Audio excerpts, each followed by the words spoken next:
G'day F1 fans, it's that time of year again, the midsummer break, and it means we get to disappoint you where we rank your favourite driver. Mick, I'm pretty sure we can put our heads together and come up with a pretty decent list ranking these drivers from 22 all the way down to 1. I used to hate this time of year at school where you'd have to bring home a report card, and I'm sure the drivers feel the same because every so-called F1 expert like ourselves gets to have an opinion on how they've gone so far this season. Let's just sort of explain how we came across these rankings. It's performance, consistency. We're looking into bad luck, good luck, mitigating circumstances, failures, the teams they're in. And probably the hardest thing to make sure we get right is, of course, recency bias and our own bias of drivers. I'm sure some of that will pop up. We'll be definitely accused of it. But let's go, mate. 22nd. Who is the goose? The goose of the pack. Esteban Ocon, man, I put the mockers on him all year. Look, for me, given his experience, just not delivering performance. Got a point in Monaco, but that was because basically half the field got penalties. He just hasn't gelled with the regs, man, and his younger teammate has basically mopped the floor with him. Yeah, all fair points, mate. Well, I'm going to go with Sir Lancelot. Look, the guy has a safety net. He rocks up to the racetrack. He knows that his seat is safe. He doesn't really have to bring his best performance. But on his side, it must be pretty hard to be motivated in a green tractor, but it all just may change over the next half of the season. I mean, it's pretty hard, though. Like, the dude's only completed 3 races the whole year. So, I mean, it'd be pretty hard to rock up, safety net or no safety net, to be motivated to put in a performance, eh? I'm probably just judging him too much on his media performances, so there's not a lot to go on there. Yeah, if it's media, he's last for sure. He's gone all day. All right, on to 21. It's tough. I've gone Valtteri Bottas. Yes, we know he's in a new team and the car is terrible. He hasn't been able to match his teammate in terms of pure pace. He's come good the last few races, but yeah, unfortunately, just quite hasn't delivered. I thought he was going to be better than Perez this year, just given being in Mercedes and being around the whole building of the new regs. I agree with that, but I'm going to go with Esteban Ocon, just backing up pretty much with what you said. He's been comprehensively outperformed by Ollie Behrman, and there's a lot of pressure on him to retain a seat into 2027. All right, number 20. I have gone Sir Lancelot. Basically, it was a split between him and Bottas. Like I said, man, he's only managed to complete 3 races, but in those 3 races, he has beaten Valtteri Bottas each and every time. And then we saw, give him a half-competitive car and he might actually make a crack of it. So for number 20, I've gone Lance Stroll. Yeah, I've gone with Valtteri Bottas. Bit disappointed. I thought he was going to perform a lot closer to Perez, although lately he has been a lot better. It is hard to perform in a brand new team like that, and there could be mitigating circumstances where you could say maybe both sides of the garage are doing things slightly differently because it's all about development. So hard one for Valtteri. And brake fires. Oh, plenty of brake fires.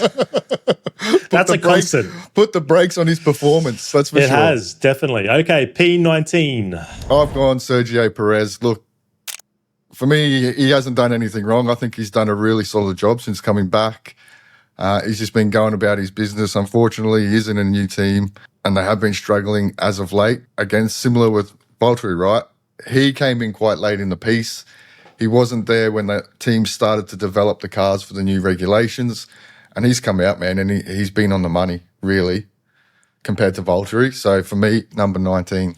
I'm going with Alex Albon, which does pain me to say this. And it is hard. Again, the car is an absolute piece of junk.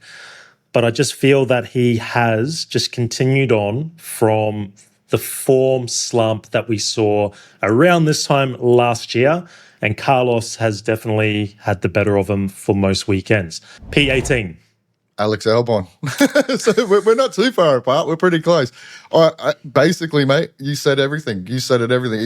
He's lost confidence in the car and maybe in himself a little bit, and this stems from, like you said, this time last season, he just has not been able to eke out the performance. He seems a little bit lost at the moment, and he's in that position basically given where the car's at as well. That certainly doesn't help the situation. So he is definitely a better driver than number 18. That is for sure. Yeah, I've gone with Sergio Perez. And again, it's very hard to judge the Cadillac drivers. Just the car basically just wants to explode nearly every weekend. And it's purely just a developmental season. But we thought his time away from Formula One was going to be detrimental. And we knew Bottas was still sort of involved in the Mercedes side. So we thought Bottas was going to come out and basically clean him up. Did not happen. Perez straight on the money. P17. One of the GOATs, Fernando Alonso. Look, mate, he's been in the green tractor. He's been in an absolute turd. He's been farming, mate. He's been farming. He's been farming. That's exactly. He's been out there plowing the fields, man. Absolutely. But look, mate, he gets in that car, gives it 100%. He's just as good as ever. Just needs a car to prove it. And we saw in Hungary, if he's got half a sniff in a half-decent car, he'll put the thing in positions that it's probably not really meant to be. Another driver that should be way up further, but when you're driving a John Deere, there's not much hope for you, man. Now a word from our sponsor, John Deere. All right, I have gone for Franco Colapinto. Look, it's been a much improved season this year. I think he's been a whole lot more consistent. But I just think in comparison to Gasly, he can hold with Gasly over a few weekends, but I just think overall the whole season, I think Gasly has been the better driver of the Alpines. Yeah. He does still have a couple of mistakes in him, but I think he may be just doing enough to keep himself in a shop window for 2027, although there will still be a lot of pressure on his seat. Now, on to P16. Now, this is where it starts to get murky for me, man. Things get a little bit more tougher now, eh? Yeah, I'm like confident in my top half and my bottom half, my bottom part. But now it starts to get murky because we've got such inconsistency in performances on each side of the garage. A lot of mechanical stuff. Any of these drivers could be up further or could be down further. I've actually gone with Nico Hülkenberg. For me, it's tough because he's has been just as good as Gabby, but unfortunately, reliability issues has hampered him this season. Look, Hülkenberg's definitely had the reliability issues on his side of the garage compared to Gabby, but I just think Gabby may be just a little bit more consistent at the moment.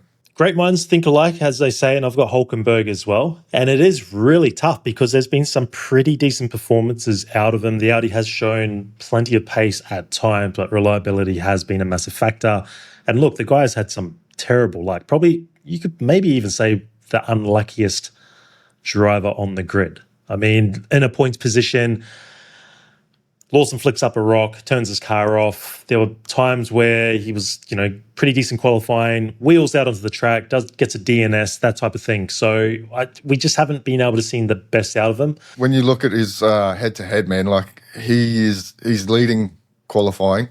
Yeah, 6.5, I believe. Yeah, but it's just, unfortunately, it's just the DNFs. And I think, when you have those sorts of constant DNFs, your season starts to become a lot more inconsistent when you do have the opportunity to get results. Okay, on to P15.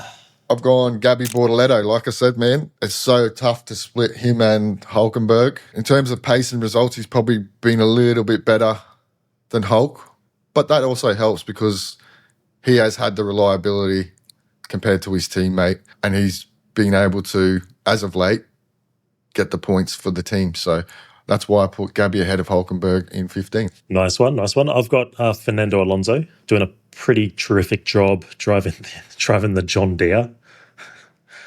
Using the experience wisely, the old farmhand, and doing a pretty good job. And looking forward to what Aston Martin can bring for the final half of the season, and if Alonso can properly capitalise on that. P14. Now, I've gone Franco Colapinto here. He's been far more consistent this season. Look, he had a proper preseason. That probably helped. And it's helped that the car's been a lot more competitive. Generally, throughout the year, he has been on pace with Gasly. if not faster at times, especially once they brought those upgrades to Canada. He seemed to have come good. When you look at the season as a whole so far, he's been in the points just as many times as Gasly. So you're right. I think he's done enough to earn another contract. Whether Briatore agrees, well, that is the, $30 million question? That is. Okay, I've gone with Carlos Sainz. There's been moments this year where he has been able to take that thick car and get it into a position of picking up scraps for points. Qualifying head-to-head, I believe it's 9-2 in his favour over Alex Albon at the moment. Now, if you take recency bias into it, you're dropping back a whole lot more with the sloppiness that we saw out at the Hungarian Grand Prix, taking out Oscar Piastri. But I think he's been able to extract sort of the maximal out of that overweight car. So on to P13. Well, I've gone Carlos Sainz, man, basically repeating everything you said. I think he's driven better than the results have shown. He's been able to extract, more often than not, the performance out of that thick old beast, put himself in a position to capitalise when other drivers and teams fall over. At the moment, for me, man, he's the number one in that team. Clear number one. If he wasn't in a Williams, he'd be a lot further up. Is he in a Williams for 2027? Oh, mate, I tell you what, mate, this is, again, this is the probably $45 million question. I think that one might be. All right, so I've gone with Gabby Bortoleto. Yep. I think he's been consistently pretty good this year. I believe there was wasn't there a run of around 6, or there's been 6 races where he was P11? Yeah, man. Or in the top 11? Yep, so what, 1, 2, 3, 4. So basically Monaco, Barcelona, Austria, and, Monaco, Barcelona, Austria were all 11th, and then again in Hungary. Audi drivers between him and Hulkenberg, I just feel like he's been the driver that's been able to capitalise and I guess extract a little bit more performance on a more consistent basis. All right, P12. I have gone young Ollie Behrman. Look, mate, stellar start to the season. Then we've seen from Canada the car's fallen away. For me, he's the number one driver in that team. He is absolutely crushing his teammate, more experienced teammate, and it's only his second year in Formula One. He's shown if you can give him a car, he'll get the job done for you more often than not. Yeah, I've got Behrman as well for P12.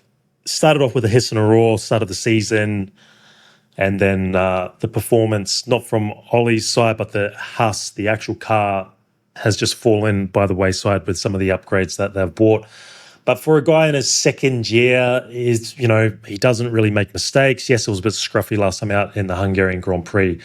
But any time in qualifying, you always think he is sort of an outside chance to put out a pretty good result. Just a shame that the car at the moment isn't allowing him to do that.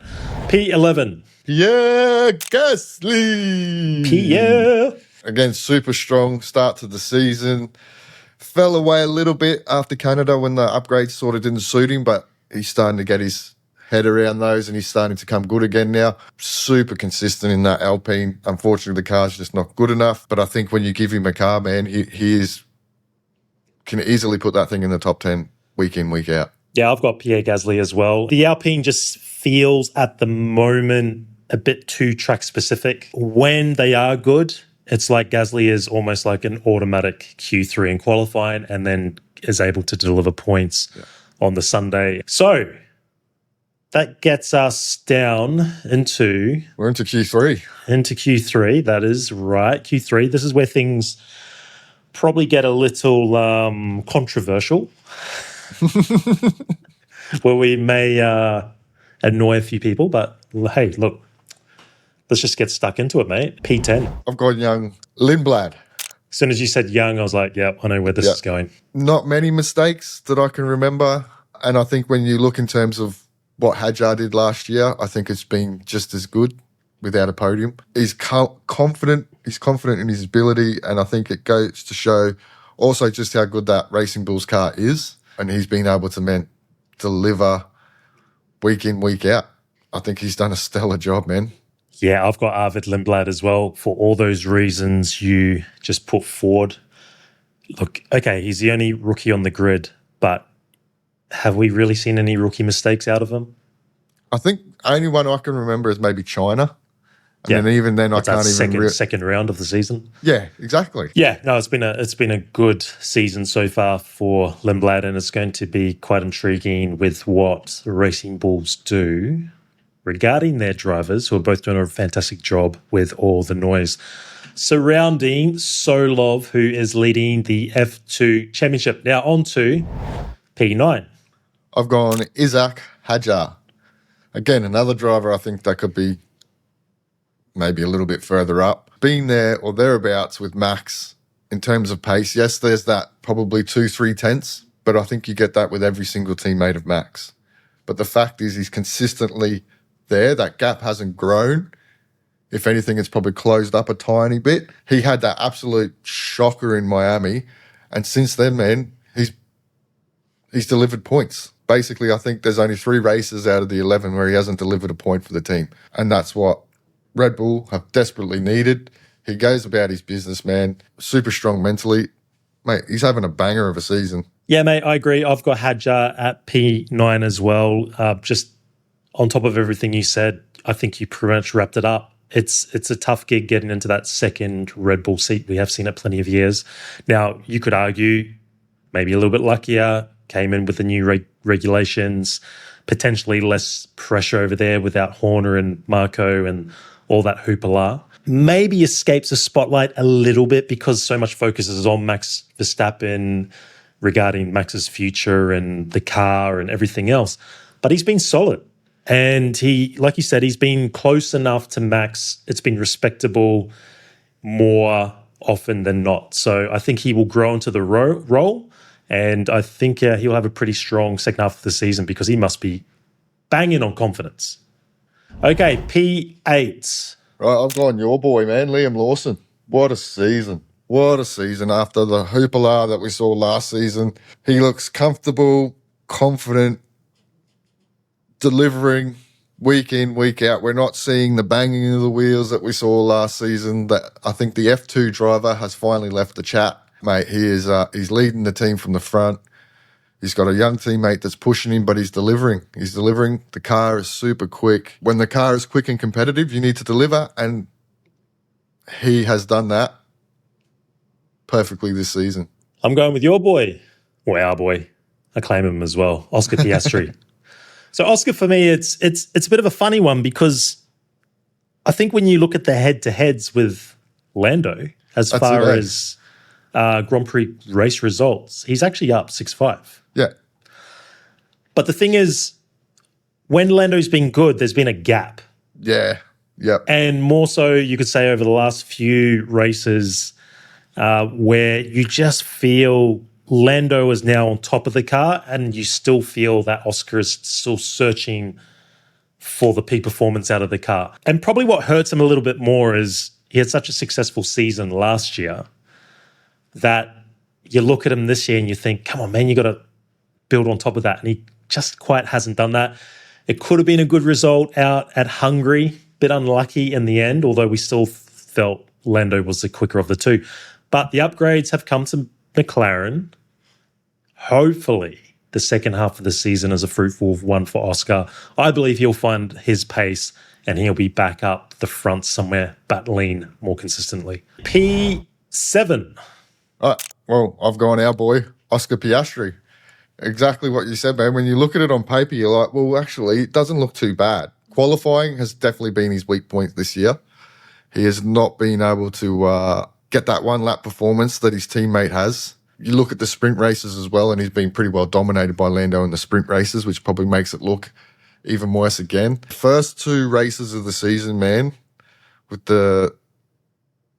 basically didn't start the race in the first two races. Yeah, so there's been a lot of reliability issues over there. So that definitely hurt him. Those 2 races, the DNF in Hungary, then you take Canada and Silverstone out of the equation. I mean, he hasn't been out of the top 5. so I mean, on paper, man, he looks super solid. But you're right. There is a gap of a couple of tenths at the moment that he needs to find to his teammate.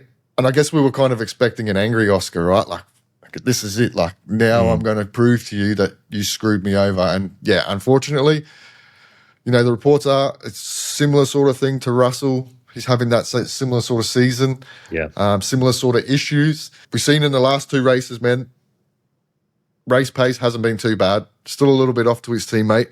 So he definitely needs to step up and find those extra couple of tenths. And I think with the new upgrades, hopefully they start to suit him a little bit better and he can crawl back some of that performance gain that he's missing to his teammate. All right, I've got Liam Lawson here. We all know his story now.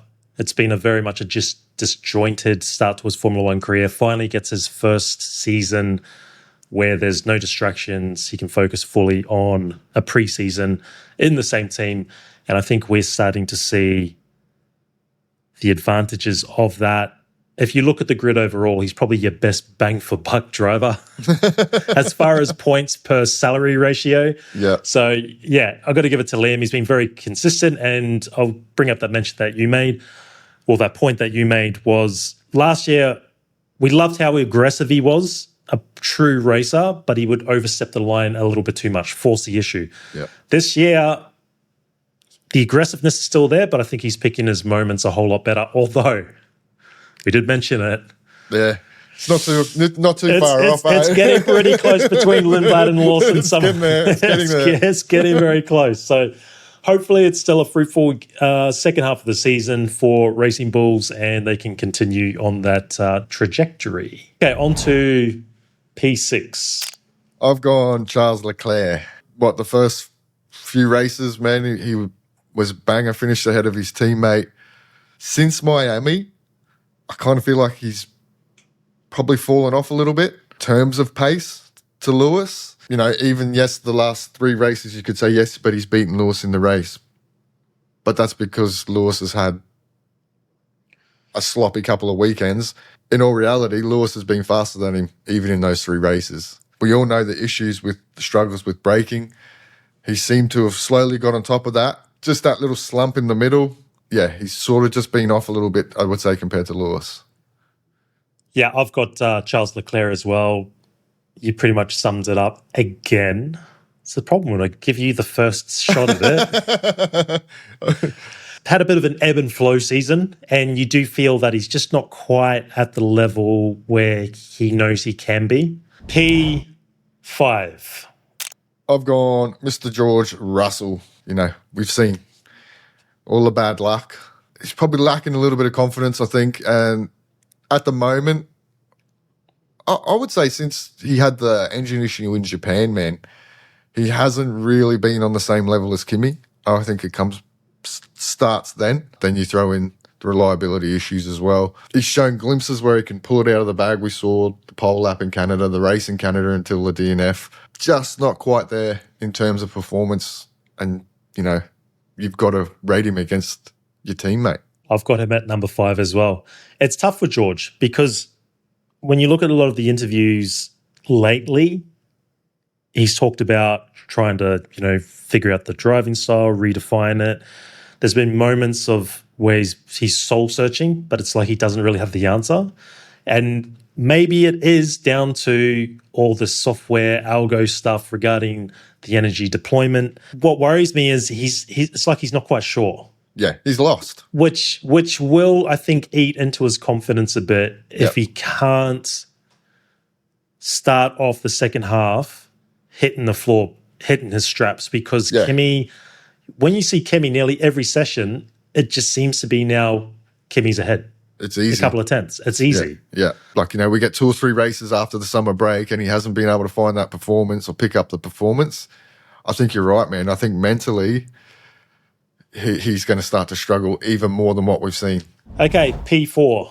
I've got Lando Norris. If he had the same car as the Mercedes, he would be close to being number 1. Since Miami, mate, he has been, for me, like, dominant on Piastri.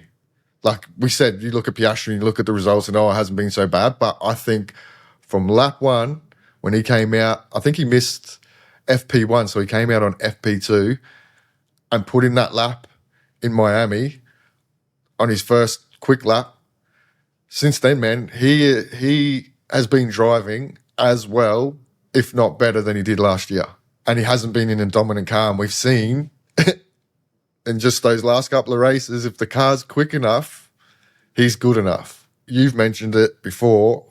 Getting the monkey off your back now, winning that championship, he's got nothing to prove to anyone. He proved to himself that he could get the job done. And there's just a quiet air of confidence about him, man. And he just seems unfazed now. Yeah, that's it. He looks completely... It's like he's completely shaken. In my mind, he's shaken off the bottler tag. Yeah, looks relaxed and just knows within himself that, like, I think he's got Piastri's number. All right, I've gone with Lewis. This is actually really tough, the last couple here. Yeah. I've gone with Lewis Hamilton. Yep.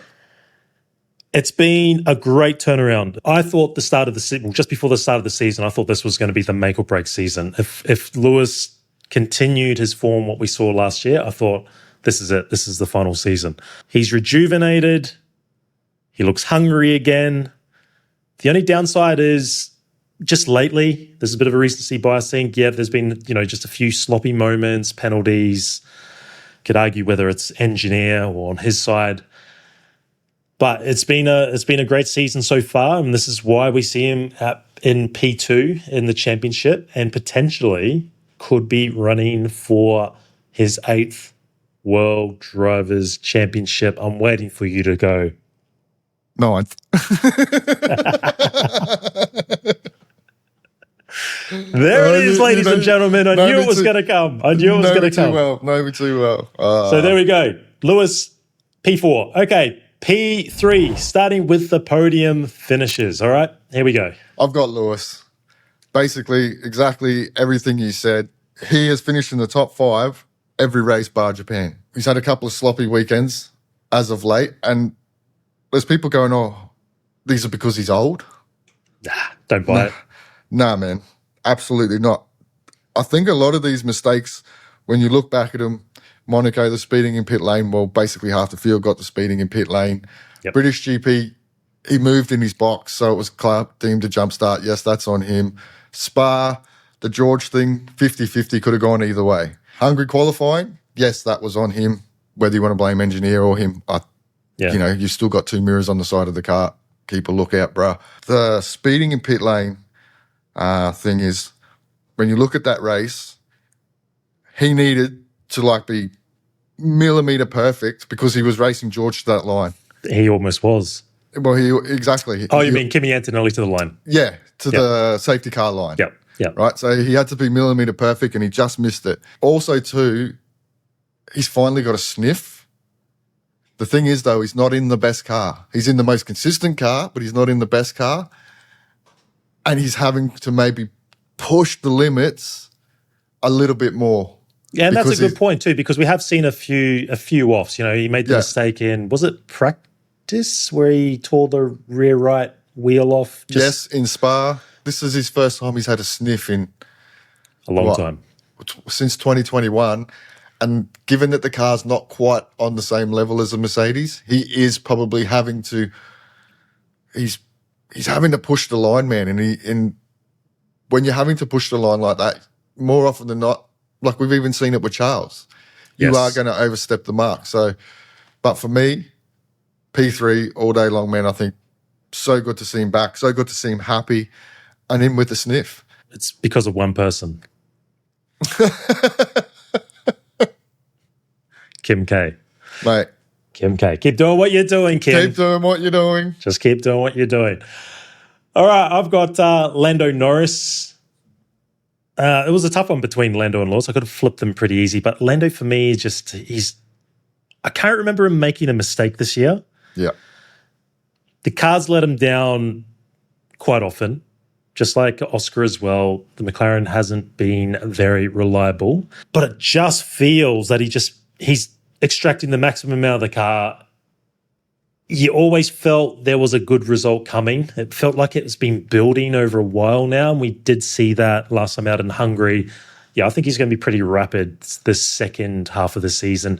And I'm going to say it again. I just think he's driving with freedom, light shoulders, freedom. Yeah, and he's enjoying it. He's enjoying it. And I have to say, it seems like when the pressure moments come, he's able to step up. And I think you're right, that comes with the freedom. It's like, oh, well, I don't need to prove anything anymore. I know I can do it. The important moments in qualifying, we saw, especially in Hungary, he's able to deliver a lap where Oscar is just not able to at the moment.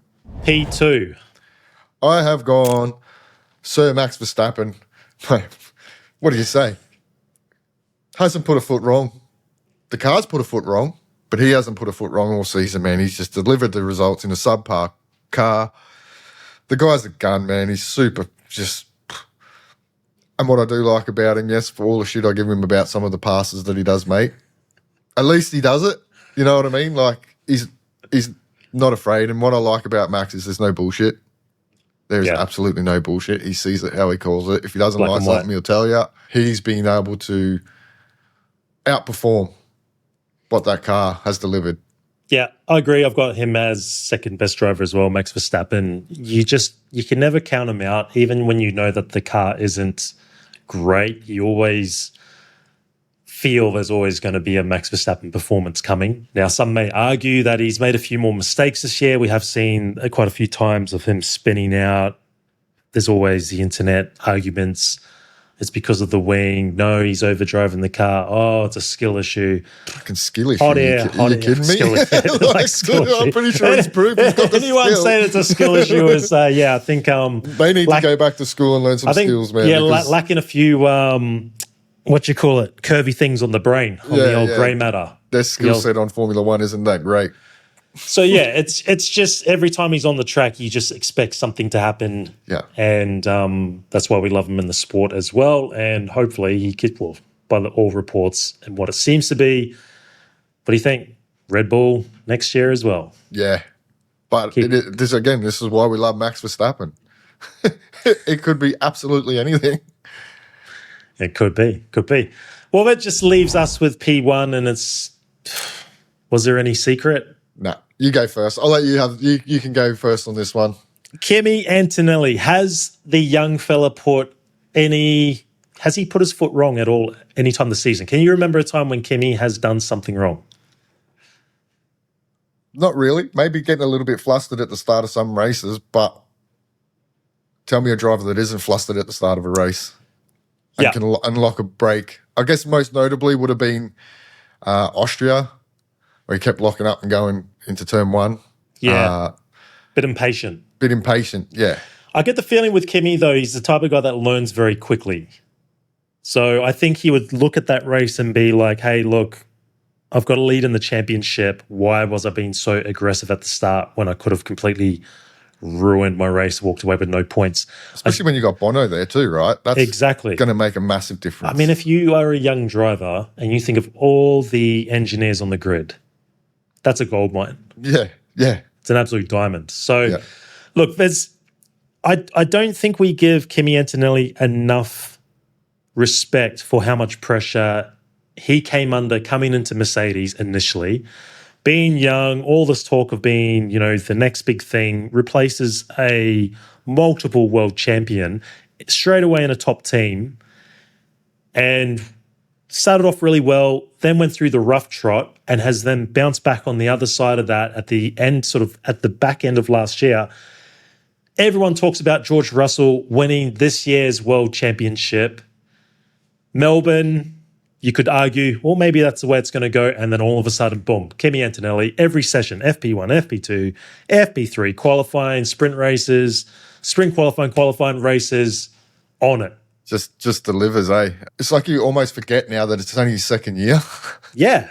You know what I mean? Like, it's like you almost forget, like, everyone was smashing him last season. Yes, he's a rookie. And like you said, it's because he was in that big team. Oh, he's not going to be up to it, Ladies and gentlemen, he is up to it. The kid is on fire. You watch him drive that car, man, and it is... he drives it completely different to everyone else, especially his teammate. It looks like a go-kart, the way he drives that thing. It just looks so easy to him at the moment. Clearly, the regulation set is suiting him more than his teammate. That's fine, but that's basically the whole way. You can look at every team through the grid and basically one driver is adapting better than the other. And then we saw in Hungary, for me, that's a championship-winning drive, right? Yes, you overstepped the mark and you got the penalty, but then you did have the quickest car, but you made it count and you delivered and brought the car home on the podium. They're the drives that win you championships. For all the flashy stuff and the super quick FP1 times and, who's pole in Monaco, man? They're the moments that win you the championships.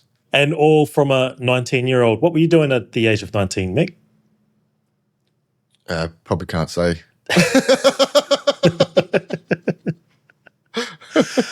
Well, there we have it. There's the driver ratings from G and Mick. Love to hear your thoughts. What did we get right? What did we get wrong? Are we full of bias? Are we absolutely brain dead? Roast us in those comments. Bring it on. Bring on the halftime roast. But quick one before we finish up. What's been, a couple of questions for you, mate. A couple of questions. Your most memorable moments so far this season?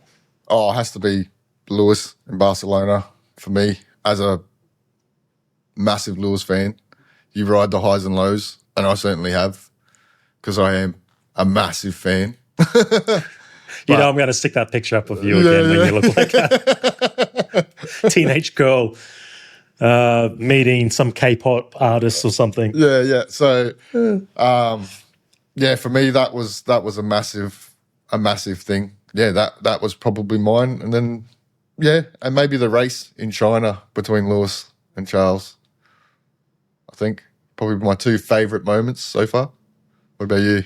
Oh, mate, it's hard to go with like a favourite moment. I mean, the thing that I'm most happy about so far this season is Liam Lawson bouncing back, being consistent, getting into the points, and basically just seeing the shift of more positivity around him as far as what you see on social media, because naturally he comes in and yes, he upsets, I guess, the hardcore Ricciardo fans, replaces him. Then he gets stick from the Checo fans. Yeah. I mean, it didn't help flipping him the bird, of course. Yeah. In Mexico, of all places. And then, everyone rode on the whole, I'm not here to make friends, the comment from DTS, which is just like, well, he's there to do a job, mate. Like, yeah, exactly. Formula One driver. And then, of course, the Yuki debacle as well. And just constant, that pressure of not delivering in those two races for Red Bull and then trying to find your feet again. And then basically from Austria last year, basically on point, and then just continues it into this year. So that's been probably the highlight for me as far as the season as a whole. But yeah, there's been some good results. Like, it was awesome to see Hamilton finally pick up that first win for Ferrari, especially when, again, you look back at the pressure he was under last year, and then being able to do that pressure release, and then we see a completely different Lewis Hamilton. And is there anything else that really sticks out? Probably just a disappointment of Williams and Aston Martin. Yeah. That's really it. And, the deployment. Yeah. To me, it's a double-edged sword. We've seen the best of it and we've seen the worst of it. And it's been like quite a big gap between each one. Well, if you made it this far and we haven't ostracized your favorite driver and maybe you agree with us, hit that like button. Don't forget to sub. Help us on to our journey of 1,000 subs by the time we get to season's end. Possibly dreaming, but hey, they always say dream big. Leave you with the final thought, Mick. Go for it, man. There's an old saying. I don't know if it's just an Australian saying, but opinions are like buttholes. Everyone has one. You've heard ours. Now we want to hear yours.